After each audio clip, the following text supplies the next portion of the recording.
इतना फालतू का टाइम है क्या तुम्हारे पास कि जिसका वेटेज 3 नंबर है उसको बैठ के तुम 8 घंटा पढ़ रहे हो? लेकिन लिखा एकदम गंदगी से है, टीचर नंबर ही नहीं देगा। मेरे से 4 टॉपिक छूट जाएं ऐसे जो पेपर में नहीं आने वाले, चलेगा। एक भी ऐसा टॉपिक नहीं छूटना चाहिए जो एग्जाम के लिए इंपॉर्टेंट है। मैंने नहीं किया। अगर तुम इस सवाल को नहीं करोगे, क्या गारंटी है कि 8वीं बार नहीं आए जब 7 बार पूछा हुआ है। हाफ ईयरली एग्जाम्स कुछ ही दिनों में है और टॉपर्स को छोड़ करके सारे बच्चे कुछ ऐसी मिस्टेक्स हैं जो हर बार रिपीट करते हैं, जिस वजह से हाफ ईयरली में वो 50s भी टच नहीं कर पाते और इस लेवल तक डिमोटिवेटेड हो जाते हैं कि उन्हें लगता है कि जब आधे सिलेबस में, जस्ट हाफ सिलेबस में हमारे नंबर नहीं आ पाए तो हम पूरे बोर्ड एग्जाम्स में नंबर कैसे लाएंगे। वो ऐसी मिस्टेक्स हैं जो तुम्हारे आंखों के सामने तुम करते हो, तुम्हें पता भी नहीं चलता। मैं तुम्हें इस पूरी वीडियो में वो सारी चीजें एक एक करके कैलकुलेट करवाऊंगी और मैं बोल रही हूं बेटा, अगर ये पूरा वीडियो ध्यान से देख लिया सीरियसली अपने एग्जाम से पहले, मैं तुम्हें लिख के दे सकती हूँ तुम्हारे हाफ ईयरली एग्जाम्स में ना तुम खुद मेरे को बाद में आकर के थैंक यू करोगे कि दीदी आपने पूरा हाफ ईयरली एग्जाम हमारा बचा लिया। ये जो बातें बता रही हूँ ध्यान से देखना, तुम्हारे हाफ ईयरली बेटा बहुत मस्ती में निकलेंगे। सबसे पहली मिस्टेक देखो यहाँ पे क्या होता है, आपके हाफ ईयरली में जितने चैप्टर्स आने वाले हैं ना बेटा, बच्चा क्या करता है, सारे चैप्टर पे सेम एफर्ट डालता है। अब मुझे एक बात बता, एक चैप्टर द इन्वायरमेंट आपके हाफ ईयरली में नहीं आएगा, पर मैं बता रही हूँ कि द इन्वायरमेंट चैप्टर है, उससे मान लो केवल 4 नंबर का पेपर आना है, तो क्या आप उस चैप्टर पे भी 8 घंटे लगाओगे? और दूसरा चैप्टर जिसका वेटेज ज्यादा है, जहां से 12 नंबर का बनना है, उस पर भी सारा टाइम लगाओगे? इतना फालतू का टाइम है क्या तुम्हारे पास कि जिसका वेटेज 3 नंबर है उसको बैठ के तुम 8 घंटा पढ़ रहे हो? इतना टाइम बचा ही नहीं है तुम्हारे पास।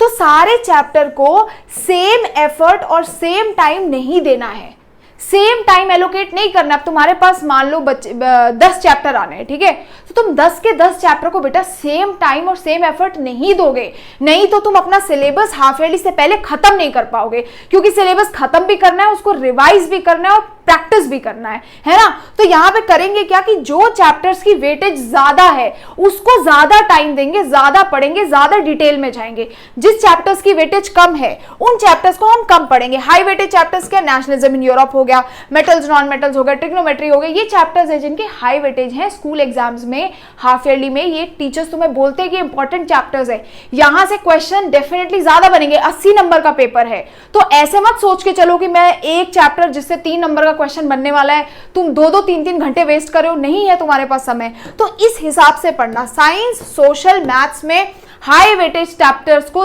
टाइम ज्यादा दो, जितना समय बचा है स्मार्टली डिवाइड कर दो 70-30 के रेशो में, कि 70% वो चीजें पढ़नी है जो बहुत बहुत बहुत बहुत बहुत ज्यादा इंपॉर्टेंट है।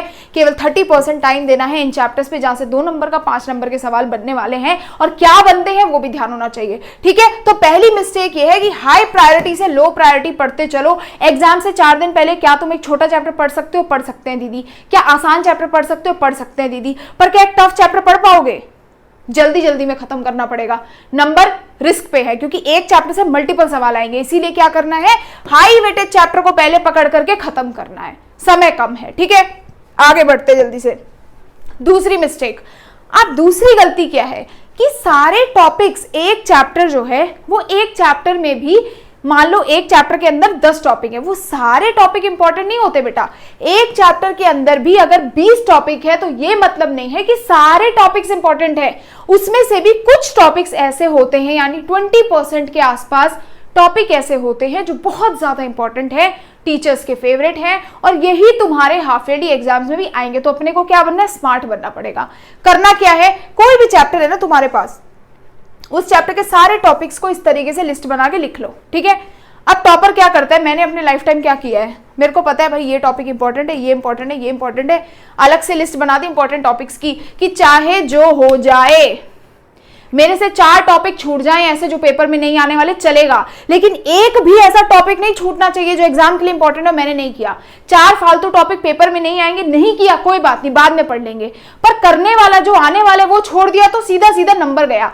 तो ये जो रिस्क वाला सिस्टम है ना, जहां से रिस्क लेने का ही नहीं है, वो सबसे पहले साइड करके पढ़ना है। तो ये ऐसे लिस्ट बना लेते हैं टॉपर, उनके पास हर एक चैप्टर की लिस्ट होती है, अच्छा ये टॉपिक्स इंपॉर्टेंट है, तो वो सारे टॉपिक्स को पहले खत्म करना है। यानी एक चैप्टर के अंदर भी 20% टॉपिक जिसको आपको ज्यादा इंपॉर्टेंस देनी है, जब आप पढ़ो, जब आप टाइम एलोकेट करो, तो 90% फोकस उन्हीं टॉपिक पर करो जो इंपॉर्टेंट है, ठीक है। सब पढ़ने का टाइम नहीं है, कुछ दिन में ही हाफ ईयरली है, पूरा पूरा चैप्टर पढ़ के कुछ नहीं होगा। अगर नंबर चाहिए तुम्हें तो तुम जो टॉपिक्स आ रहे हैं उनको अच्छे से पढ़ो ना, समझ समझ के पढ़ो, उसके सवाल बनाओ। तो 90% फोकस इन टॉपिक्स पे होना चाहिए मेरे बच्चे, जो इंपॉर्टेंट है पेपर में आएगा। यानी कि एक चैप्टर के भी सारे टॉपिक्स इंपॉर्टेंट नहीं है, ये चीज अपने दिमाग में फिट कर लो। Rise of nationalism in Europe है, इटली का यूनिफिकेशन इंपॉर्टेंट है, यूके वाला सेगमेंट इंपॉर्टेंट है, ये सारी चीजें तुम्हें मालूम होनी चाहिए। ठीक है, नेक्स्ट इंपॉर्टेंट आ जाओ। मिस्टेक 3, हाफ ईयरली पहला पेपर है जिसमें 80 नंबर का पेपर बनने वाला है। 80 नंबर का पेपर कोई भी टीचर है ना नशे करके तो नहीं बनाता। 80 नंबर का पेपर टीचर बनाने के लिए प्रैक्टिकल स्किल्स का यूज करता है, सीबीएसई के पैटर्न का यूज करता है, सीबीएसई के क्वेश्चंस का इस्तेमाल करता है। लेवल टफ बेशक हो सकता है पर सवाल ऐसे नहीं होते जो सीबीएसई के रेलेवेंट ना हो। एक बार इस पे नजर डालो, ये वाला सवाल 7 सालों में सीबीएसई में पूछा गया है, मतलब 7 बार पूछा गया है, 7 इयर्स रिपीटेडली पूछा गया है। और सीबीएसई के टीचर्स इसको हाफ ईयरली में ऑलमोस्ट हर साल इनकॉर्पोरेट करते हैं। ये क्वेश्चन देखो 3 बार ऑलमोस्ट आया है पिछले 5 सालों में। इस वाले क्वेश्चन को देखो, ये तुम्हारे क्या है, हिस्ट्री के चैप्टर्स के दिखा रही हूं, 4 टाइम्स आया है। तो आप अगर गारंटीड क्वेश्चंस को छोड़ रहे हैं, लीव कर रहे हैं, तो बेटा आप सीधे सीधे अपने नंबर रिस्क पे डाल रहे हो। जो सवाल सबसे ज्यादा रिपीट हुए अगर तुमने वो नहीं करे, अगर तुम इस सवाल को नहीं करोगे, क्या गारंटी है कि 8वीं बार नहीं आए जब 7 बार पूछा हुआ है। बच्चा यही करता है, वो इतना ज्यादा बाकी चीजों के इन्फ्लुएंस में रहता है कि जो चीजें रिपीट होती है, जो क्वेश्चंस रिपीट होते हैं, उसको ना करके बाकी चीजें करता है। हर एक टीचर जो स्कूल में पढ़ाता है सीबीएसई के करिकुलम को फॉलो करता है, सीबीएसई का क्वेश्चन पेपर देखता है, उसी क्वेश्चन पेपर को रेफर करते हुए अपने स्कूल का पेपर बनाता है, क्योंकि वो बाउंड है सीबीएसई के करिकुलम को फॉलो करने के लिए। अब यहाँ पे ये सारी चीजें करने के लिए तुम्हें 5 साल के पीवाईक्यूज बेटा लगाने पड़ेंगे। मैं तुम्हें लिख के दे रही हूँ, किसी पेपर पे ओपन चैलेंज है, हर साल बच्चों को बोलती हूँ 5 साल का पेपर जिस बच्चे ने सॉल्व किया, क्या उसको हाफ ईयरली में रोना आएगा? उसको पेपर में सब आएगा। उसे पता है, अरे ये तो मुझे पता ही था, ये तो पेपर में भी मैंने देखा था, मतलब इंपॉर्टेंट है। कैसे पता चलेगा भाई इंपॉर्टेंट है? जब तक तुमने सवाल नहीं किया, पेपर सॉल्व नहीं किया। यूनिट टेस्ट हुए थे, ठीक है, कितने सारे स्क्रीनशॉट्स टेलीग्राम पे मैंने भेजे एग्जैक्ट क्वेश्चंस के साथ। बहुत सारे सीबीएसई स्कूल के टीचर्स खुद previous year question papers book recommend करते हैं बच्चों को कि पिछले साल के सवाल करो। सीबीएसई रिपीट करती है तो तुम करते क्यों नहीं हो? किस चीज का तुम लोग वेट करते हो? ठीक है, दूसरी हवा क्या है? कॉम्पिटेंसी सवाल की, कि कॉम्पिटेंसी सवाल भी होने चाहिए। तो भाई सबसे पहले तो उठा लो 5 साल के पीवाईक्यूज, इजी तरीके से उठा लो। एक चैप्टर खत्म करते बुक खोलो। मैं अपने तुम्हें 200 बार बोल चुकी, स्कोर 100 पीवाईक्यू बुक मार्केट की बेस्ट पीवाईक्यू बुक है। किसी किताब में तुम्हारे पास mind maps, cheat sheets, toppers answer कैसे लिखते हैं कहां से पता चलेगा? इसमें मैंने सब कुछ दे रखा है। हर एक क्वेश्चन पेपर के आगे चैप्टर टैगिंग कर दिए कि ये क्वेश्चन चैप्टर 1 का, ये क्वेश्चन चैप्टर 5 का है। ढूंढने में टाइम ही नहीं लगेगा, तुरंत बुक खोली, क्वेश्चन 3, क्वेश्चन 4, क्वेश्चन 8 मालूम पड़ गया, अच्छा इस वाले चैप्टर से तो ये सवाल बने, चैप्टर टैगिंग कर दी बेटा। ढूंढना नहीं पड़ेगा तुम्हें, टाइम वेस्ट नहीं करना पड़ेगा। उसके जस्ट बाद साइंस की बुक है, साथ में तुम्हें वर्क बुक मिलेगी हर एक सब्जेक्ट की, ये इसके साथ फ्री है। इस बुक को ऑर्डर करोगे ये फ्री मिलेगी। क्यों? इसमें कॉम्पिटेंसी सवाल डाले हुए हैं सारे के सारे, चैप्टर वाइज वो भी, ताकि तुम्हें प्रॉब्लम ना हो, तुम सीबीएसई के स्टैंडर्ड के सारे क्वेश्चंस कर सको। बहुत सारे टीचर्स इस बुक्स को ऑलरेडी अपने स्कूल्स में यूज कर रहे हैं बेटा। तुम लोग किस चीज का वेट कर रहे हो? दिक्कत यही थी previous year question paper books में, जितनी भी बनी हुई थी ना, सब पे केवल पेपर स्टार्ट कर दिया, क्वेश्चन पेपर 1, 2, 3 खत्म करके दे दिया। बच्चे को पता ही नहीं पेपर लिखना कैसे, बच्चे को पता ही नहीं इंपॉर्टेंट लाइंस क्या है, बच्चे को पता ही नहीं इंपॉर्टेंट कीवर्ड्स क्या है। सब है इस किताब में, साथ में चैप्टर वाइज वर्क बुक भी दे दी हर एक बच्चे को, और इसमें कॉम्पिटेंसी सवाल अलग डाल दिए। ये दोनों, ये चारों हर एक बुक के साथ है बेटा। ये साइंस, सोशल, मैथ सबके साथ 4 वर्क बुक्स, ये कुल 8 बुक्स हैं जो कुछ 1300-1400 रुपीज की है। और तुम कोई भी दूसरी किताब लो, तुम्हें वो 1200 से 1300 रुपए की पड़ेगी। फायदा क्या है उसमें?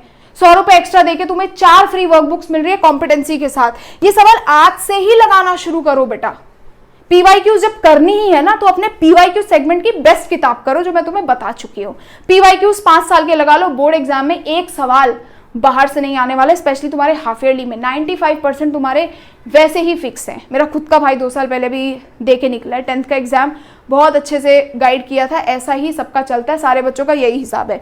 नेक्स्ट देख लो, ये बुक को चेक कर लेना, डिस्क्रिप्शन में डिस्काउंट्स हमेशा चलते रहते हैं, तुम लोग बस देख के टाइमली उसको ऑर्डर नहीं करते हो। मैं डिस्काउंट्स एक्सटेंड नहीं करूंगी। नेक्स्ट आ गया मिस्टेक 4। ये ना कहीं पर तुम लिख लो मेरी बात, 99% बच्चा दुनिया की सारी किताब करता है एनसीईआरटी छोड़ के। अगर उससे पूछ लिया जाए चल एनसीईआरटी का इंडेक्स क्वेश्चन का ये क्वेश्चन करके बता, अरे ये इतना इंपॉर्टेंट नहीं है, नहीं करेगा। उससे बोलो बैक एक्सरसाइजेस बनती है, नहीं नहीं ये इंपॉर्टेंट नहीं है, मैंने क्वेश्चन बैंक का क्वेश्चन किया है। उससे पूछो मैथ्स के तेरे को अंदर के एग्जाम्पल्स वाले क्वेश्चंस आते हैं, नहीं वो ना इंपॉर्टेंट नहीं है, मेरे टीचर ने मना किया, मेरे ऑनलाइन बैच ने। अरे भाई यही सबसे इंपॉर्टेंट है, यही है सबसे ज्यादा इंपॉर्टेंट। सीबीएसई और टीचर मिल करके या तो पीवाईक्यूज या एनसीईआरटी यहीं से एक्सपेरिमेंट करते हैं। तो सबसे पहले एक्टिविटीज, डेट्स, डायग्राम्स, इमेजेस सब रट दो बेटा एनसीईआरटी के अंदर का। बैक एक्सरसाइजेस का एक एक क्वेश्चन, और देख लेना बैक एक्सरसाइजेस के कई सवाल एज इट इज तुम्हें तुम्हारे हाफ ईयरली में सेम टू सेम दिखेंगे, इस चीज की गारंटी है। सेम टू सेम सवाल देखोगे तुम हाफ ईयरली एग्जाम में। मैथ्स में कई सारे एग्जाम्पल एनसीईआरटी से टीचर सेम टू सेम तुम्हें तुम्हारे पेपर में देने वाले हैं। मैं तुम्हें लिख के दे रही हूँ ये चीज, मेरे को मालूम है, 7 सालों में बहुत पेपर देखे हैं मैंने, ये सेम टू सेम आएंगे। तो ये इग्नोर ही नहीं करना, ना इंटेक्स ना बैक एक्सरसाइजेस, मैथ्स के एग्जाम्पल्स इग्नोर नहीं करने। इमेजेस पढ़ लेना अच्छे से, एनसीईआरटी के पेपर जितनी भी इमेजेस है उसके डिस्क्रिप्शन रट लेना अच्छे से, एक एक लाइन पढ़ लेना, सारी इंपॉर्टेंट डेट्स को लिख लिख के याद करना। जो नंबर तुम्हारे हाथ में आसानी से आ सकते हैं उनको मत छोड़ो। यहां से आसानी से नंबर ले सकते हो, एक्टिविटीज से ले सकते हैं दीदी, डेट्स याद कर लो, डायग्राम्स, इमेजेस, यहाँ से फ्री के नंबर मिल सकते हैं, इनको मत छोड़ो, ये तो सीधे सीधे नंबर है ना तुम्हारे लिए। ये सारी चीजों पर ध्यान दो। मैथ्स के सारे एग्जाम्पल रट लेना 2 बार 3 बार 4 बार 5 बार, यहां से तुम्हें एग्जैक्ट पेपर देखने को मिलेगा। मिस्टेक 5 देखो, आधे से ज्यादा बच्चे, आधे से ज्यादा क्या 90% बच्चे जाएंगे पेपर देने, पेपर प्रेजेंटेशन की तैयारी करेंगे ना, ये सोच के जाएंगे कि मैं पहली बार 80 मार्क्स का पेपर देने जा रहा हूँ 10th में, तो मेरा पेपर छूट सकता है। ना वो मॉक टेस्ट सॉल्व करेंगे, ना वो पीवाईक्यू सॉल्व करेंगे, सीधा सीधा पेपर देने चले जाएंगे। ऐसे लेवल का पेपर छूटता है हाफ ईयरली में कि तुम खुद बोलोगे यार मेरे को तो पेपर पूरा आता था, मैं तो 60 मार्क्स का ही अटेम्प्ट कर पाया, 20 मार्क्स का मेरा पेपर छूट गया। तुम अटेम्प्ट 60 नंबर का करोगे, 20 नंबर का छोड़ के आओगे, 60 नंबर में से भी तुम्हारा कुछ गलत होगा, तुम ऑलरेडी 50s में पहुंच गए ना बच्चों। इसीलिए सबसे पहले पेपर प्रेजेंटेशन पे आज से ही ध्यान देना शुरू करो। तुमने बहुत ब्रिलियंट आंसर भी लिखा है ना, लेकिन लिखा एकदम गंदगी से है, टीचर नंबर ही नहीं देगा, बिल्कुल नंबर नहीं देगा। अपने स्कूल टीचर को इंप्रेस करने का बेस्ट टाइम है वो, क्योंकि प्री बोर्ड्स के बाद जब प्रैक्टिकल के नंबर लगेंगे ना, टीचर यही देख करके नंबर लगाता है। ठीक है, तो सबसे पहले पेपर प्रेजेंटेशन पे फोकस करेंगे। हर एक आंसर जो हम पढ़ रहे हैं सिर्फ पढ़ेंगे नहीं, लिख के देखेंगे। लिखने की प्रैक्टिस होती नहीं है, एग्जाम में जाके सोचते रहते हैं क्या लिखना है क्या लिखना है, तुमने लिख के ही नहीं देखा ना कभी, तो ब्रेन को तो सिग्नल ही नहीं गया कि तुमने कभी बैठ के सवाल लिखा। तो लिख के प्रैक्टिस करो। ये आंसर देख रहे हो क्या बेहतर तरीके से कीवर्ड्स को अंडरलाइन किया हुआ है, चीजों को कैसे लिखना है, साइंस है तो उसकी लाइन कैसे लिखनी है पता होना चाहिए। एक ऐसी नोटबुक खरीद लो मार्केट से जाकर के, सब बच्चों को मिल जाएगी, ऐसी नोटबुक लो, इस पे लिखने की प्रैक्टिस करना शुरू करो। दूसरी चीज, टाइम बेस्ड पेपर लगाओ। आंसर राइटिंग प्रैक्टिस तो मैंने बताया ही है, नहीं तो मार्क्स कट होंगे। तुम सोचते हो टीचर ने तो मेरे को 3 नंबर में सब तो ठीक लिखा, आधा नंबर काट दिया, क्या पता तुमने एग्जाम्पल्स ही नहीं लिखे हो। वो सब करना है, वो भी मैंने ना बुक्स में डाला हुआ है। टॉपर्स लिखते किस हिसाब से, ऐसे लिखते बेटा टॉपर्स, देख रहे हो कितने क्लैरिटी से लिखा हुआ है, हर एक आंसर्स को बढ़िया से लाइन छोड़ छोड़ के। ये है बेटा टॉपर्स की आंसर शीट। टॉपर्स ऐसे ही वे में टीचर्स को इंप्रेस करते हैं। तो ये आंसर राइटिंग पूरी प्रैक्टिस करके देखनी है। ये 5 चीजें बेटा तुमने कर ली, तुम्हारे हाफ ईयरली में ना बहुत फायदा होगा। तुम्हारी कितनी मिस्टेक्स जो तुम कर रहे हो वो नहीं करोगे। अब इन 5 मिस्टेक्स में से मुझे कमेंट सेक्शन में तुम ये बताओगे कि कौन कौन सी गलतियां तुम करते हो। जो तुम करते हो उसके आगे तुम्हें टिक लगाना है, और जो तुम नहीं कर रहे हो उसके आगे क्रॉस लगाना है। ठीक है, मैं वेट करूंगी कमेंट सेक्शन में। और कोई भी स्टडी मटेरियल चाहिए तो नीचे टेलीग्राम का लिंक है बेटा, उसको ज्वाइन कर लेना। सारा फ्री स्टडी मटेरियल, लेक्चर के नोट्स, पीडीएफ, जो तुम हिस्ट्री के लेक्चर्स देखते हो ना और बोलते हो दीदी उसके नोट्स कहाँ हैं बेटा, वो डिस्क्रिप्शन में है, उसे जाकर के तुम ले सकते हो। Till then thank you so much and bye bye.